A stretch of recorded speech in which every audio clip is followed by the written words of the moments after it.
नमस्कार साथियों, हमारी जो महान व्यक्तित्व की सीरीज़ चल रही है, आज हम उसमें जानेंगे महर्षि वेदव्यास और सुदर्शन जी के बारे में। ये महाभारत काल के महत्वपूर्ण महर्षियों में से हैं। तो चलिए शुरू करते हैं।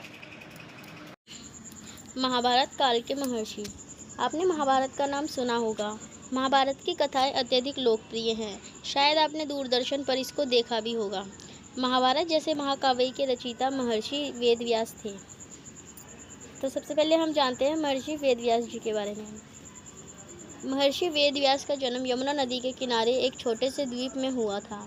इनके पिता का नाम पराशर तथा माता का नाम सत्यवती था। व्यास के शरीर के रंग को देखते हुए इनका नाम कृष्ण रखा गया और द्वीप में पैदा होने के कारण इन्हें द्वैपायन कहा गया। आरंभ में वेद एक ही था। व्यास ने इसका अध्ययन किया। मंत्रों के आधार पर उन्होंने वेदों को 4 भागों में वर्गीकृत किया।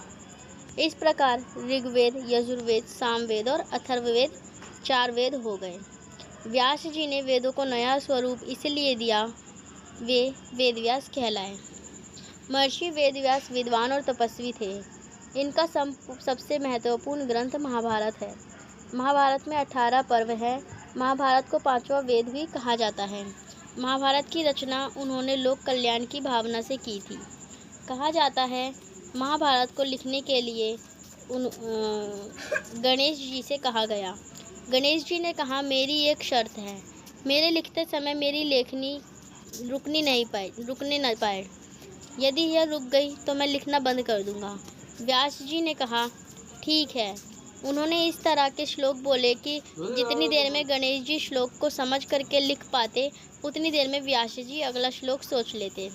महाभारत के माध्यम से महर्षि वेदव्यास ने मनुष्य को सदाचार, धर्माचरण, त्याग, तपस्या, कर्तव्यपरायण तथा भगवान की भक्ति का संदेश दिया है।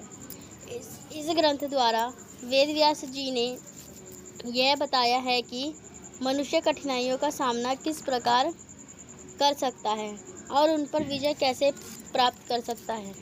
महाभारत के वन पर्व में उन्होंने लिखा है, मनुष्य के पास सुख के बाद दुख और दुख के बाद सुख क्रमशः वैसे ही आते हैं जैसे रथ के चक्के की तीली घूमती रहती है। महाभारत के शांति पर्व में भीष्म द्वारा युधिष्ठिर को दिया गया उपदेश, तुम पुरुषार्थ के लिए प्रयत्नशील रहो। पुरुषार्थ के बिना केवल भाग्य के बल पर राजा उद्देश्यहीन हो जाता है। राजा आवश्यकता अनुसार कठोरता और कोमलता का सहारा ले। राजा को अपने स्वार्थ के कार्यों का परित्याग कर देना चाहिए। उसे वही कार्य करना चाहिए जो सभी के लिए हितकारी हो। उस समय सभी व्यक्ति वेदों का पाठ नहीं करते थे। धीरे धीरे ऐसे लोगों की संख्या बढ़ती गई।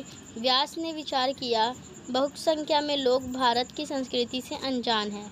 वेदव्यास ने पुराणों का संकलन किया और सभी के लिए सहज और सरल रूप में पुराणों की रचना की। महर्षि वेदव्यास की प्रमुख रचनाएं निम्नलिखित हैं। महाभारत, 18 पुराण तथा वेदांत दर्शन।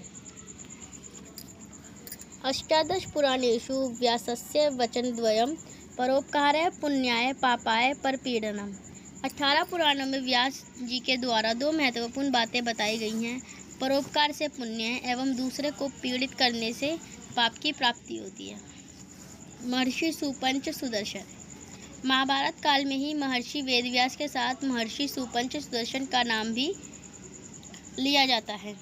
वे एक वैष्णव संत थे। इनका जन्म लगभग 3290 ईसा पूर्व फाल्गुन माह में कृष्ण पक्ष की त्रयोदशी को वाराणसी में हुआ था। इनका जन्म का नाम सुदर्शन था। वे सुपंच के नाम से भी जाने जाते हैं। सुपंच की शिक्षा दीक्षा आचार्य करुणामय द्वारा हुई। इनका मन बचपन से ही भक्ति में अधिक लगता था। वे दैनिक कार्यों को करने के बाद घंटों भजन और पूजा में लगे रहते थे। गुरु करुणामय ने उनके इस भाव को देखकर उन्हें ज्ञान, नीति एवं अध्यात्म की विशेष शिक्षा दी थी।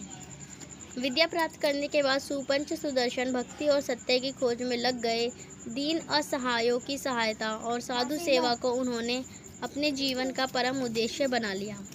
महर्षि सुपंच उच्च कोटि के संत थे। उन्होंने जो शिक्षाएं दी वे आज भी ग्रहण करने योग्य हैं। ईश्वर से डरो, इंसान से नहीं। बुद्धि, बल, रूप, सौंदर्य, धन का घमंड मत करो। सदैव दूसरों का उपकार करो। स्वाभिमान की हर कीमत पर रक्षा करो। संसार का सुख भोगने में ही मत लगे रहो। पारलौकिक आनंद की प्राप्ति का भी प्रयास करो।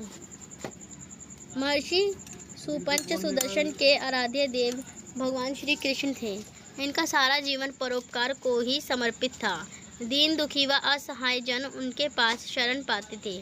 महर्षि सुपंच सुदर्शन का आश्रम इटावा जनपद के पंचनदा टीले पर स्थित है। अगर आपको ये कहानी अच्छी लगी हो तो वीडियो को लाइक एंड शेयर ज़रूर करें और चैनल को सब्सक्राइब करना ना भूलें।